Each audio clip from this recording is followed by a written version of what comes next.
Ce rassemblement de femmes dans une placette nous donne l'impression que nous nous trouvons dans une contrée comme la Sicile, la Sardaigne, la Corse ou la Grèce. Mais non, nous ne sommes ni dans l'une ni dans l'autre.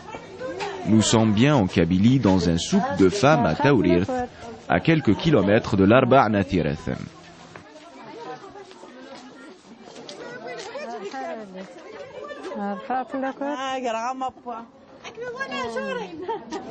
Tessadit aujourd'hui s'est déplacé de son village Ait el-Qayed à Taourir. C'est une longue trotte, figurez-vous. Éprouve-t-elle le besoin de voyager, de changer de pays ou simplement de rendre visite à quelqu'un? Non. C'est une spécificité unique en Afrique du Nord. Ce souk exclusivement féminin n'existe qu'en Kabylie. Il fait un peu la fierté de la région et de ses femmes.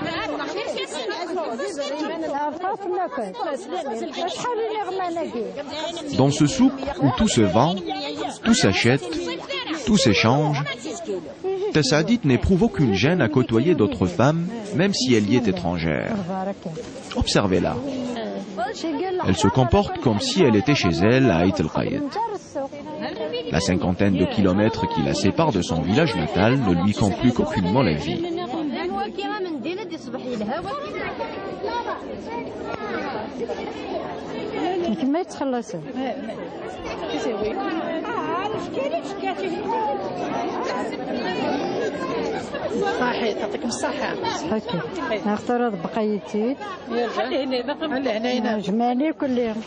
Son comportement montagnard des plus naturels lui facilite la tâche dans ce genre de circonstances.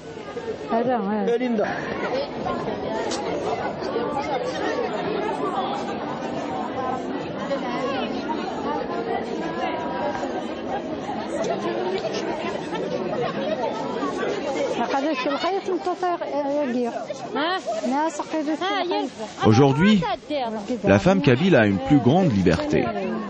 Elle compte davantage dans la société.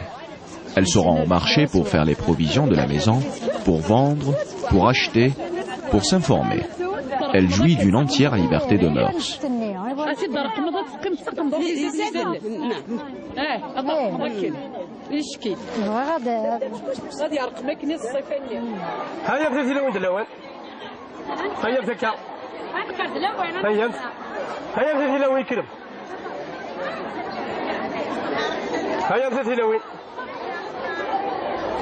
Mais voilà que le garde champêtre Saadou Youssef annonce la fin du souk en priant toutes les femmes de rentrer chez elles.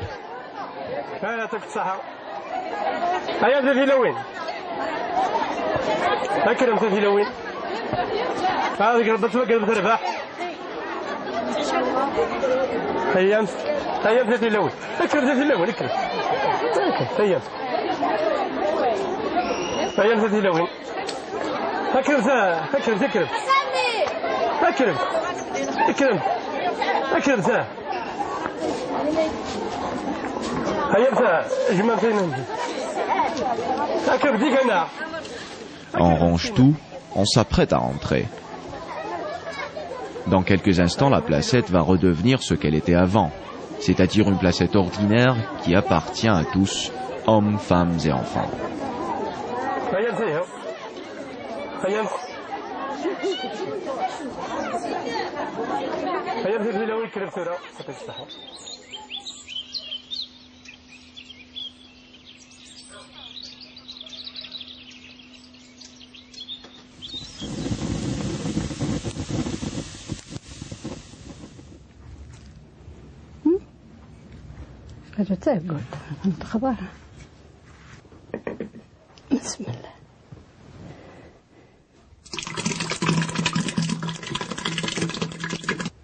Le processus de formation du beurre suivi du petit lait est le même chez tous les berbères.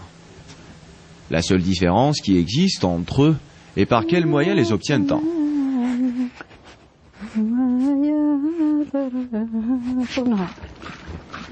Ici, en Kabylie, Ce n'est plus la chekwa faite de peau de chèvre des Aurès ou du Hogar, mais une cruche ou jarre qu'on ferme à l'extrémité par un morceau de peau imperméable.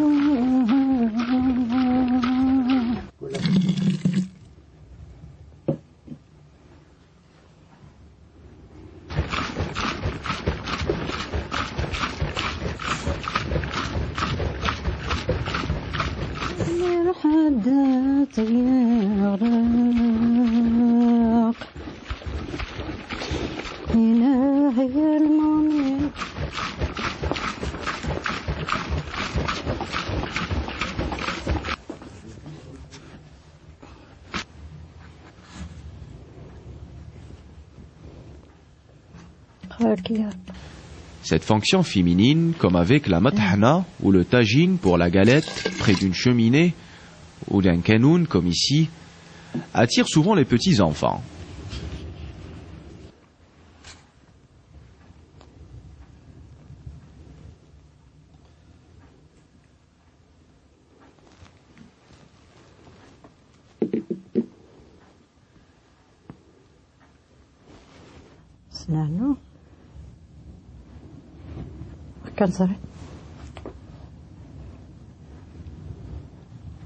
Donia est omniprésente dans ce genre de circonstances et Tess Hadid n'oublie jamais de la faire goûter comme une grande au fur et à mesure que se forme la boule de beurre.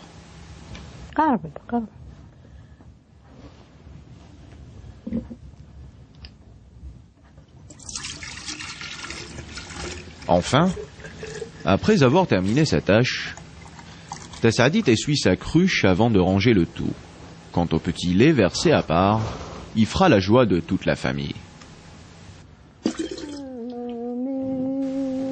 Nous observons dans certains villages aujourd'hui reculés dans les montagnes que la nature du sol et l'exiguïté du territoire contraignent les Kabyles à s'adonner à des occupations autres que l'agriculture. La femme kabyle travaille beaucoup la laine, elle travaille les burnous, les hbaya et tout vêtement de laine, des hayeks de femmes, les chachia blanches.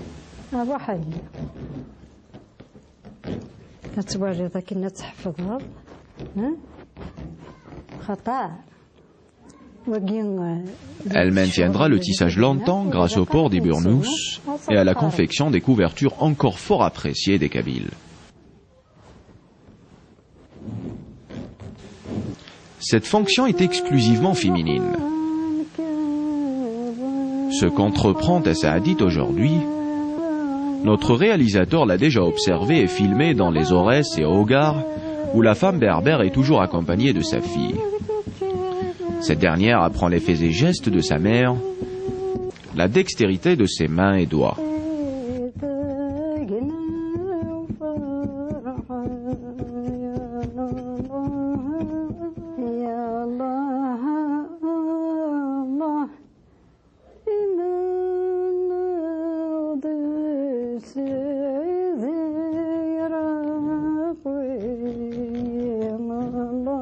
Elle passe toute la grande partie de son temps à observer, rien qu'observer.